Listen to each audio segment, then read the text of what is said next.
Hey, hey, hey. Time for another Out of This World story from rSpace.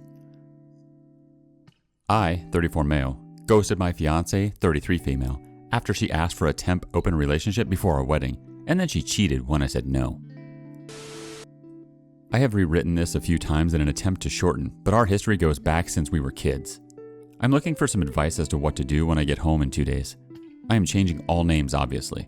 Very sorry for the length of this monster. Jen and I had been friends since we were kids. Our parents were lifelong friends.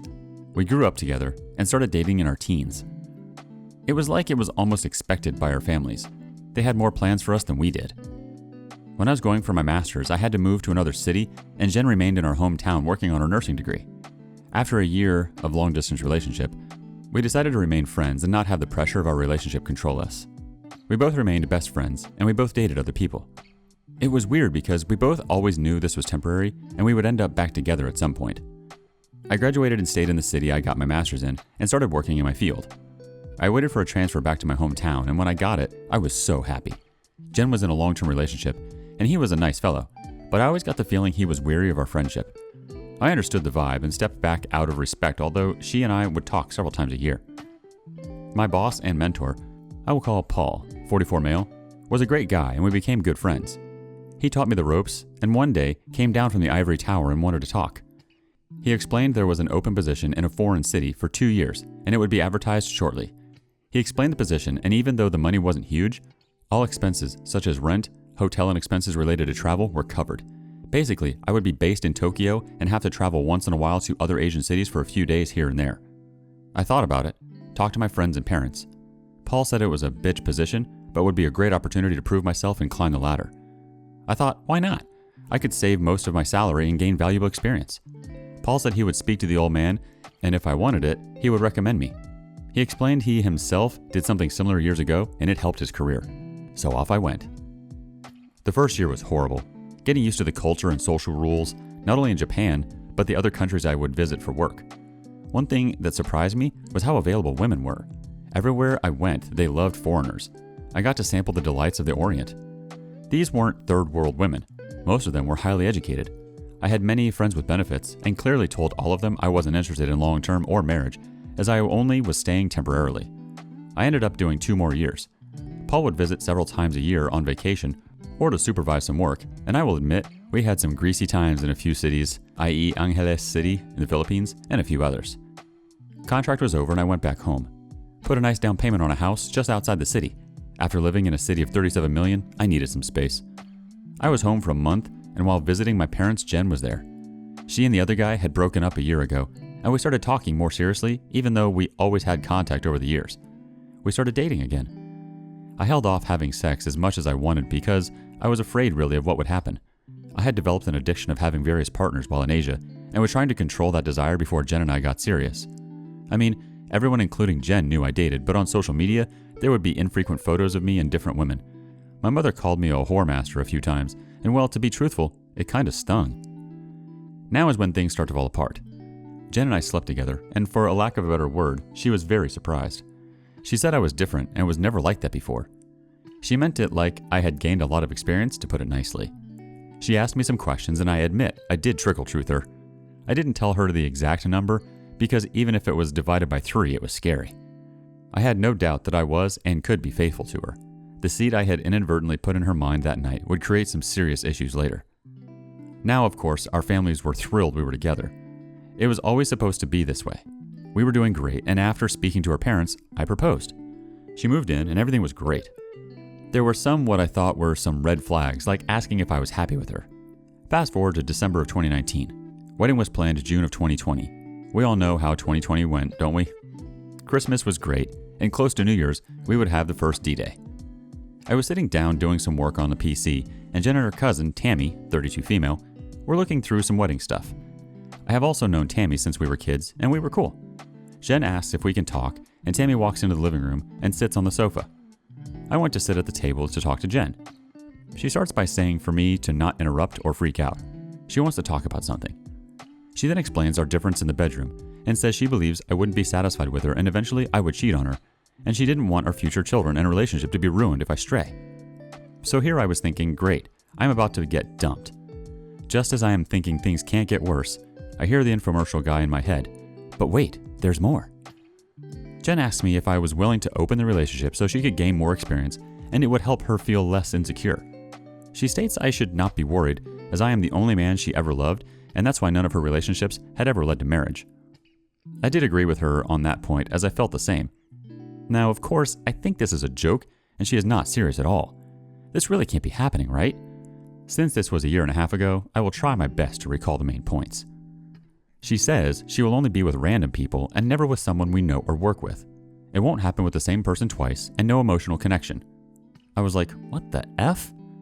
When I realized she wasn't joking, I lost my breath. Didn't think it was possible for a heart to skip a beat and jump to the center of my throat. I'm not an angry or violent person, but now I am yelling. I'm starting to understand why Tammy stuck around close by. I yelled, "Tammy, did you put her up to this?" Tammy says she is just there to support Jen. Wow, thanks so much. So then Jen says I am free to do as I wish under the same rules, and I said no. I am so pissed at this point, and even writing this now I am raging. I then said, I don't want one-night stands. I just want one person. She says, who? I looked at Tammy and nodded in the eyes and said, I want to F Tammy. Now I get a rise out of Jen, and Tammy wasn't expecting that, and she is a bit red in the face and now uncomfortable. Jen says no. She is family and someone we both know, and it is gross for me to even suggest it. I am now totally in bizarro world. Where the hell did this come from? We argued back and forth for a bit, and I told her if she does this, the relationship is over. I am totally against this, and I love her, and we can work through everything together, but not this. I stormed off, grabbed my pillow, and went to the guest room. I could hear them downstairs for a bit, but couldn't hear what they were saying. It would have been a hilarious joke if it didn't last for an hour of conversation. I didn't sleep all night, and was a bag of crap at work the next day. Jen started 2 weeks of night shift that day, so at least we wouldn't be home together for that time, and we could both cool down and revisit this later. Dinner would be in the fridge for me every day with an I love you note. She would text frequently, but I kept my answers short. Thursday night of the next week of her night shift, I go to the PC to work over some files, and I notice an email notification on her account, and it's a hotel reservation for a good hotel that's close to my office. I know it well, as I go often with coworkers. I'm thinking she is supposed to be working, but maybe she wants to apologize and take me for a night out. The next morning, I'm waiting for her text or call to invite, but only asking me how my day was. Then she says she's so happy she only has to work one more night of the night shift. How does she have one more night and a hotel reservation? I was sick, stressing in my office. Started looking through some dating sites, especially profiles with no pics. I can't find anything. Paul pops in and asks me if I want to go for lunch and sees I'm a mess. He asks what's up and I tell him. Paul is hard, men go their own way, but has always supported my relationship with Jen. He suggests we go get lunch at some hotel restaurant, and I scream, no, not that place. He didn't know that part. We actually go for lunch, and I am sick to my stomach. Can't eat. Don't even want to drink. He says I can't work like this, and I can take as much leave as I can. Paid and unpaid if needed. I told him I can't be there at my house anymore. I can't see her, and a part of me wants to believe it isn't true. I rush home and put as much of my crap in my car as I can and go back to the office. Paul says let's go stake out the hotel and wait for her to check in. I mean, I am no PI or detective. I am more like Inspector Clouseau. I was really resisting this, but I really had to know. So we go set up in the lounge bar, and I start pounding them back and waiting, still hoping this wasn't real. Around 6:30, Paul taps me on the shoulder, and there she is at the front desk, and not in uniform. I want to strangle her, scream, spit, cry, I don't know. We wait for 10 minutes after she gets in the elevator, and Paul and I walk to the front desk. I ask the reception to put me through to Jen blank blank room, and it rings. As soon as she answered, I just started yelling into the receiver and sounded confused. Jen, I told you if you did this, it would be over. I am done. Wedding off. Relationship over. And I hung up and got my butt out of there. Now where to go? I went back to Paul's, and now my phone is lighting up. The only person I called was my dad, and I explained in PG-rated terms what happened, and I need to leave town for a bit. It wasn't a discussion, and I feel bad for how I spoke to my old man. Phone didn't stop for 2 days. Everyone under the sun called me, and I didn't answer. I didn't know what to do. The only way I could explain how I felt was like walking around underwater. Paul mentioned some financial things I should deal with to protect myself. I wasn't even thinking about that. The house, wedding, loans for the car. We kept separate accounts, and one for the wedding, and one for house-related bills. I couldn't care less. The next day, I emailed Jen and said this would be our last contact and I was leaving the city for a while, and the wedding and everything else was off. I called my dad back and spoke with him at length, and while he was crushed, he understood I needed time and space. He said he still hopes that we could work it out. 10 days later, I boarded a plane and traveled to Bali. I never answered any of her or anyone's messages or emails. I don't know if she left the hotel that night or stayed. I didn't care. I eventually landed in Bali and climbed into a bottle for the next month and went offline with the exception of my dad and work. Didn't even care if I got fired. I wish I could say I enjoyed myself, but was mostly just drunk. I felt a lot of rage and shame, and hate about how things went down. I kept in touch with Paul about my leave, and after 3 weeks he asked if I could run back to Tokyo to look after some things. We talked about the new global virus, and I mentioned coming back to Canada to settle things there, as I was hearing rumors of potential lockdowns. I got to Tokyo on March 1st, and it felt good to get back to work, even if it was just a little. After hearing lockdowns were coming, Paul mentioned me getting back to Canada, but I said, meh, it's only going to be 30 or 60 days. I need some time to plan my next move. 30 to 60 days. F me. I was still in Japan for another year before I got vaccinated, but by this time, I didn't really want to go home. My house was rented out, and I was talking to family, but refused any info about Jen.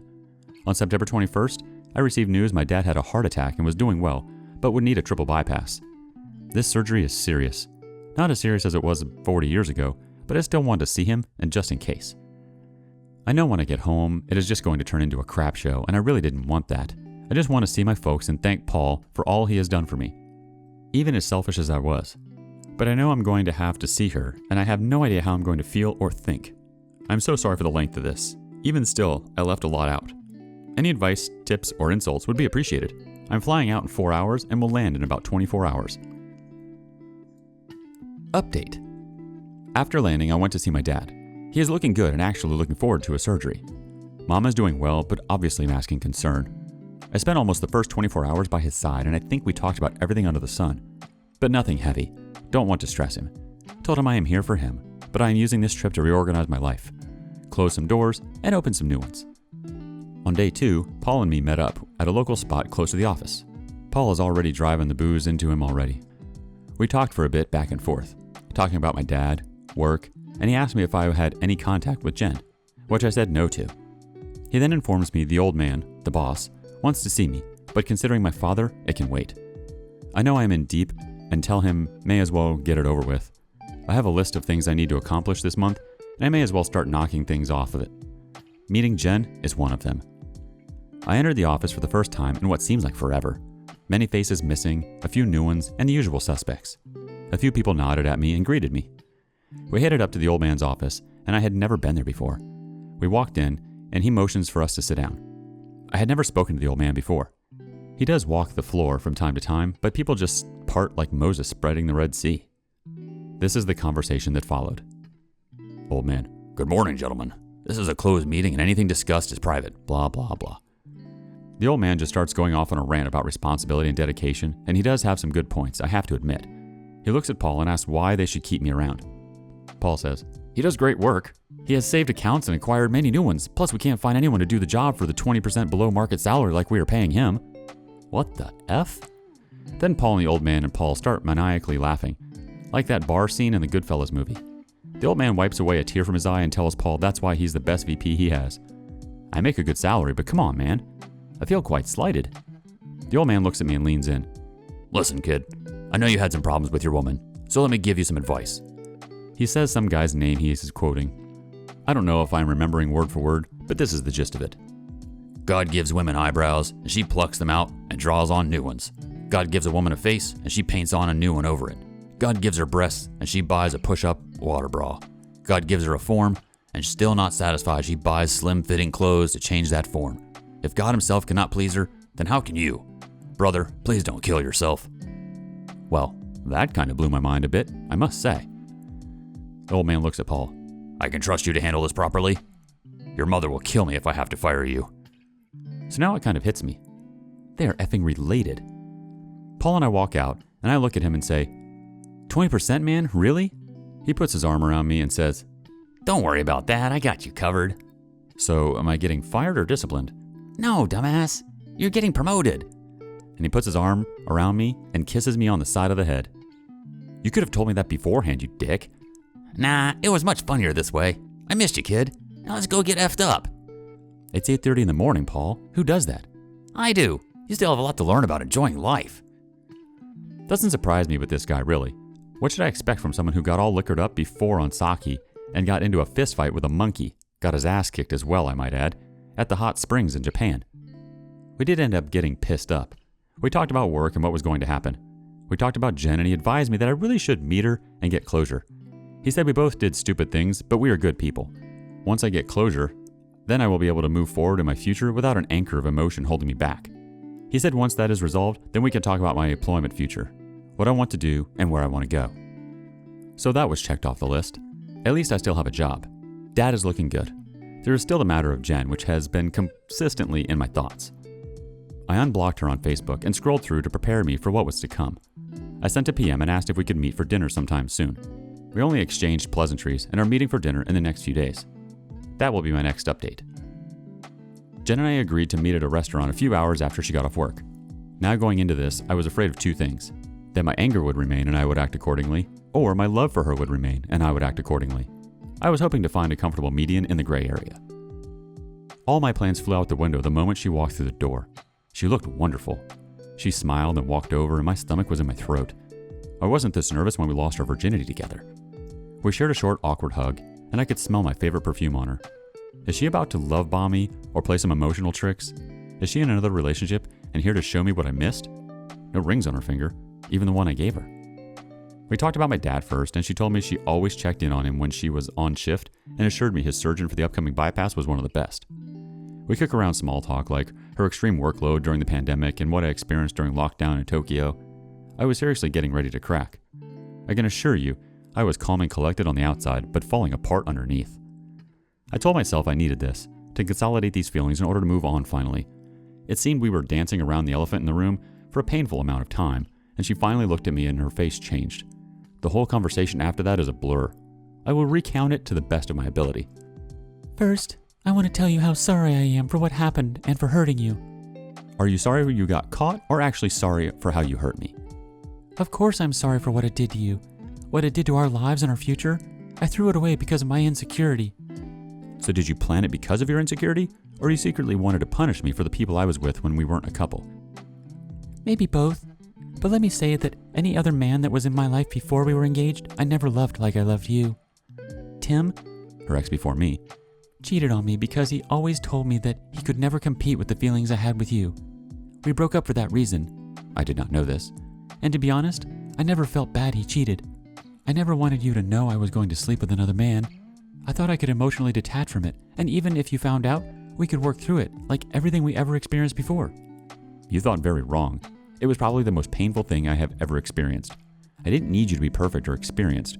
I just needed you to be mine. All of them, Jen, every single one, could never add up to what I felt with you.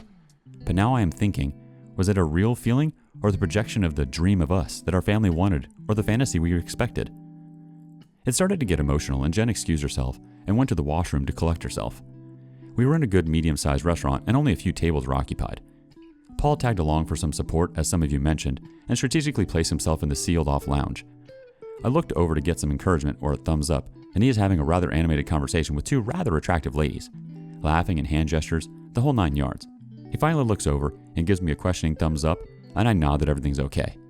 He smiled, then gave me the middle finger with a smirk and went back to his extracurricular activities. This effing guy, seriously. Jen comes back and we resume. Is there anything you want to ask about that night? It can't be undone. It doesn't matter. Nothing happened. I wasn't even sure if I could have done it. When you called the room, it scared the crap out of me, and I raced down to the lobby, but you were already gone. It doesn't matter now. I'm not here to rehash the past. I want us to work on moving forward. Can you forgive me? Of course I can forgive you, and I do forgive you. You are not a horrible person. You just made a horrible series of choices which put us here. It is not all your fault. I should have been more open and understanding of your worries as well. I was going through a cycle of emotions from love to anger to regret.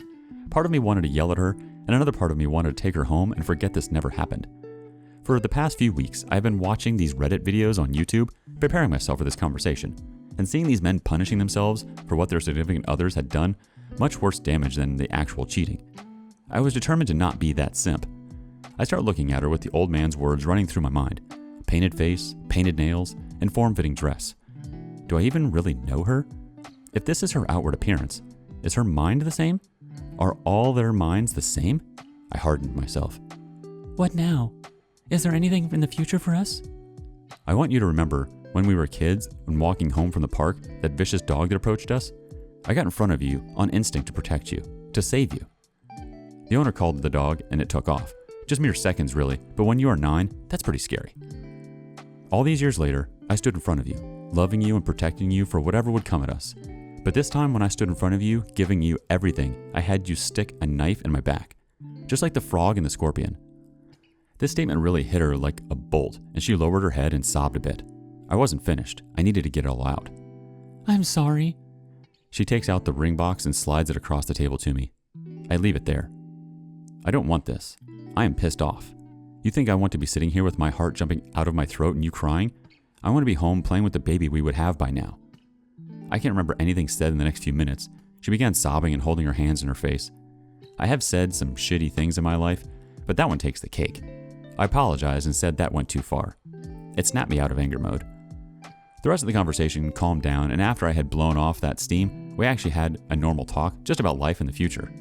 Because our parents are so close and her mom and dad are like my number 2 family and vice versa, we talked about how we could coexist in this realm as friends. Reconciliation is not on the table. She got up to leave and we hugged for a long time. I'm going to leave this here and finish the rest off tomorrow. It's been a long few days.